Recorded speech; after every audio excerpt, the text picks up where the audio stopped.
जैसा कि आपने सुना, संबित पात्रा साफ तौर पर कह रहे थे कि कांग्रेस पार्टी दरअसल इस पूरे मुद्दे को लेकर पहले भी भ्रम की स्थिति पैदा कर रही थी। अभी भी लोगों के बीच में इसी तरह की अफवाहें और भ्रम की स्थिति जो है वो पैदा कर रही है। दरअसल जिसका डर था वही हुआ। कोरोना वायरस ने म्यूटेट होकर नया रूप ले लिया है। डेल्टा के बाद नया वेरिएंट डेल्टा प्लस सामने अब आया है। ये कितना खतरनाक है और क्या तीसरी लहर का खतरा नए वेरिएंट से बढ़ गया है? ऐसे तमाम सवालों के जवाब हम आपको इस रिपोर्ट में देते हैं।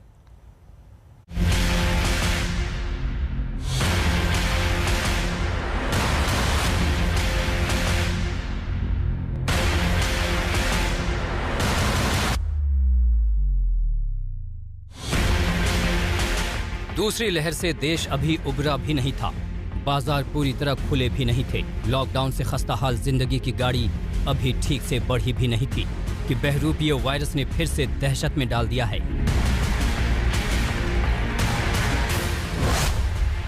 नाम है डेल्टा प्लस।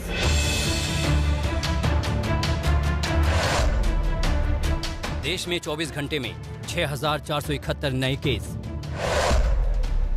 24 घंटे में कोरोना से 2,726 मौतें।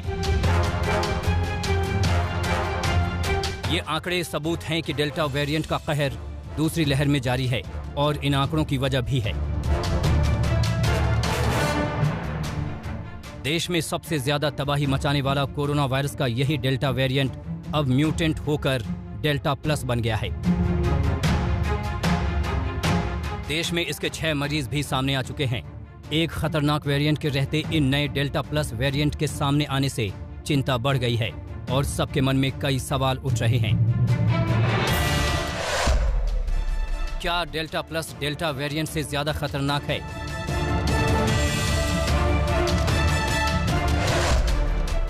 क्या डेल्टा प्लस ज्यादा तेजी से फैलता है?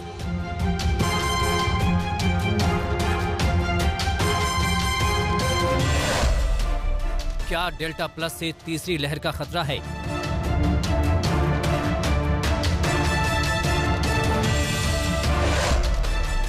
क्या देश डेल्टा प्लस से निपटने के लिए तैयार है? जहां तक डेल्टा वेरिएंट की बात है तो WHO ने इस वेरिएंट को सबसे ज्यादा चिंताजनक 4 वेरिएंट की लिस्ट में शामिल किया है। वहीं डेल्टा प्लस को लेकर वैज्ञानिकों की माने तो अब तक इसके संकेत नहीं मिले हैं कि ये नया वेरिएंट कितना खतरनाक है, मगर एक चिंता की बात सामने आई है। वैज्ञानिकों का मानना है कि ये वेरिएंट कोरोना संक्रमण के इलाज के लिए मरीजों को दी जा रही मोनोक्लोनल एंटीबॉडीज कॉकटेल को भी मात दे सकता है। ये डेल्टा वेरिएंट जो है, जो प्रभेद है, वो अल्फा वेरिएंट के हिसाब से उसकी तुलना में 2 गुना ज्यादा इन्फेक्शियस है। इसलिए बहुत ही कम समय में बहुत लोगों को इन्फेक्शन हो रहा है। अभी ये इन्फेक्शन भारत देश में बहुत राज्यों में देखने को मिला है। उसके साथ ही इंग्लैंड में, अमेरिका में और यूरोप में कई देशों में डेल्टा वेरिएंट बहुत जल्दी स्प्रेड हो रहा है। आखिर ये मोनोक्लोनल एंटीबॉडीज कॉकटेल क्या है? दरअसल कोरोना के इलाज के लिए कासिरीवीमैब और इमदेवीमैब दवाओं के कॉकटेल का इस्तेमाल किया जाता है। हाल ही में central drug standard control organisation ने इसके इमरजेंसी इस्तेमाल को मंजूरी दी थी। भारत की 2 बड़ी कंपनियों ने इसके एक डोज की कीमत करीब 60,000 रुपए रखी थी। अब ये बताया जा रहा है कि डेल्टा प्लस पर यह इलाज बेअसर होगा। अगर ऐसे में ये नया वेरिएंट डेल्टा प्लस देश में फैलता है तो जानकारों के मुताबिक हालात बेहद गंभीर हो सकते हैं, खास तौर पर तब जबकि एक बहुत बड़ी आबादी को पहला डोज तक नहीं लगी है। They will fight with it and try to come up with a new version, new variant, which is not protected by vaccine. But if person is partly protected, then they have this hurdle for the virus will be little bit easier because the strength is not so much of the immune protection, and more number of variant can emerge, which will create problem for the vaccine. साफ है कि delta plus जैसे variant न केवल लोगों की जान के लिए खतरा हैं, बल्कि उन्हें बचाने वाली वैक्सीन को भी बेअसर कर सकते हैं। दरअसल वायरस से संक्रमित होने या उसके खिलाफ टीकाकरण के बाद एंटीबॉडी बनती है। ये एंटीबॉडी वायरस से लड़ने में असरदार साबित होती है। आमतौर पर वायरस पहले एक सेल में दाखिल होता है और अपनी संख्या बढ़ाता जाता है। समय आने पर नए नए सेल को अपना शिकार बनाता है। ऐसा होने पर हमारे शरीर में मौजूद एंटीबॉडी वायरस से चिपक जाती है और फिर दूसरे सेल तक उसकी पहुंच को खत्म कर देती है। अभी हाल ही में जो नतीजे आए हैं, हमें ये देखने को मिल रहा है, अगर 2 डोज कोविशील्ड का लिया जाए, जिसको हम एस्ट्राजेनेका के नाम पे इंग्लैंड में दे रहे हैं, उसको 2 डोज लेने से 70% लोगों में हॉस्पिटल एडमिशन की जरूरत नहीं पड़ेगा, वेंटिलेटर की जरूरत नहीं होगा, ज्यादा ऑक्सीजन देने की जरूरत नहीं होगा। भारत में अब तक की सबसे जानलेवा दूसरी लहर की वजह डेल्टा वेरिएंट B1617.2 था। अब इसका नया वेरिएंट K417N आया है और इसे ही डेल्टा प्लस कहा जा रहा है। सबसे अहम बात कि ये एक वेरिएंट ऐसा है जो भारत में दिए जाने वाली मोनोक्लोनल एंटीबॉडी ट्रीटमेंट को नकारात्मक साबित कर रहा है।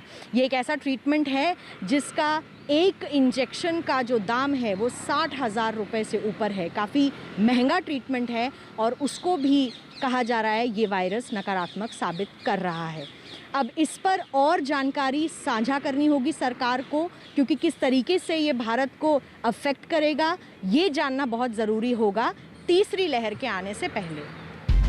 जब तक इसके खतरों की जानकारी पूरी तरह सामने नहीं आती, तब तक एक्सपर्ट्स की एक ही सलाह है, वायरस से बचने के लिए मास्क पहनें, दूरी बनाए रखें और वैक्सीन जरूर लगवाएं।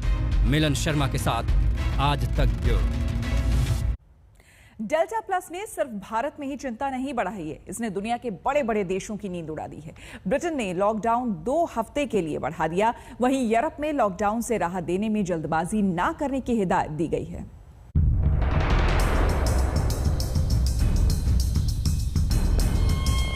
पूरी दुनिया आज भी कोरोना वायरस से डरी हुई है। अब भी अलग अलग देशों में वायरस म्यूटेट हो रहा है, नए नए वेरिएंट सामने आ रहे हैं। जहां तक भारत में मिले डेल्टा प्लस वेरिएंट की बात है, तो ये वेरिएंट सिर्फ भारत में ही नहीं मिला है। Delta plus variant America, Canada, Britain और रूस के साथ दुनिया के 10 देशों में मिला है। एक अध्ययन के मुताबिक इंग्लैंड में डेल्टा प्लस वेरिएंट के 36 मामले सामने आए। इनमें से अधिकांश मामले दूसरे देश से आने वालों के हैं। ये लोग नेपाल, मलेशिया और सिंगापुर से ब्रिटेन पहुंचे थे। इस नए वेरिएंट के साथ ही डेल्टा वेरिएंट के लगातार सामने आ रहे मामलों की वजह से ब्रिटेन ने लॉकडाउन से जुड़ी पाबंदियों को 19 जुलाई तक बढ़ा दिया है। पहले इसे 21 जून को खत्म किया जाना था।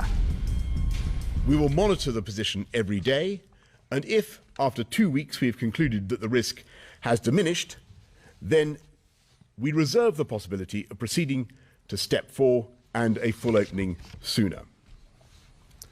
As things stand, and on the evidence that I can see right now, I'm confident that we will not need more than 4 weeks, and we won't need to go beyond July the 19th. दरअसल हाल के हफ्तों में उस delta variant की वजह से Britain में नए मामलों में तेजी आई है, जो भारत में सबसे ज्यादा लोगों की मौत का जिम्मेदार है। ब्रिटेन में तेजी से बढ़ते नए मामलों से जूझ रहे स्वास्थ्य विभाग के अधिकारियों का मानना है कि डेल्टा वेरिएंट 60% ज्यादा तेजी से फैलता है। यही नहीं, वैज्ञानिकों ने ब्रिटेन में तीसरी लहर की चेतावनी दी है। सोमवार को ब्रिटेन में कोरोना के 7,742 नए केस सामने आए, जबकि 3 लोगों की मौत हुई है। पीएम जॉनसन के मुताबिक ब्रिटेन में नए मामले हर हफ्ते 64% की दर से बढ़ रहे हैं। इसके साथ ही अस्पतालों के आईसीयू में भी मरीजों की तादाद बढ़ रही है। वायरस को मात देने के लिए ब्रिटेन धुआंधार रफ्तार से वैक्सीनेशन कर रहा है, मगर डेल्टा वेरिएंट ने उसके साथ साथ यूरोप के कई देशों की नींद उड़ा रखी है। स्पेन में चेतावनी दी गई है कि डेल्टा वेरिएंट 6 से 7 हफ्तों में देश में संक्रमण का सबसे बड़ा कारण होगा। सितंबर में भारत में मिला डेल्टा वेरिएंट अब तक 53 से ज्यादा देशों में फैल चुका है। आज तक ब्यूरो। हमारे लिए वक्त हो गया है एक छोटे से ब्रेक का। बने रहे हमारे साथ, देखते रहिए आज तक।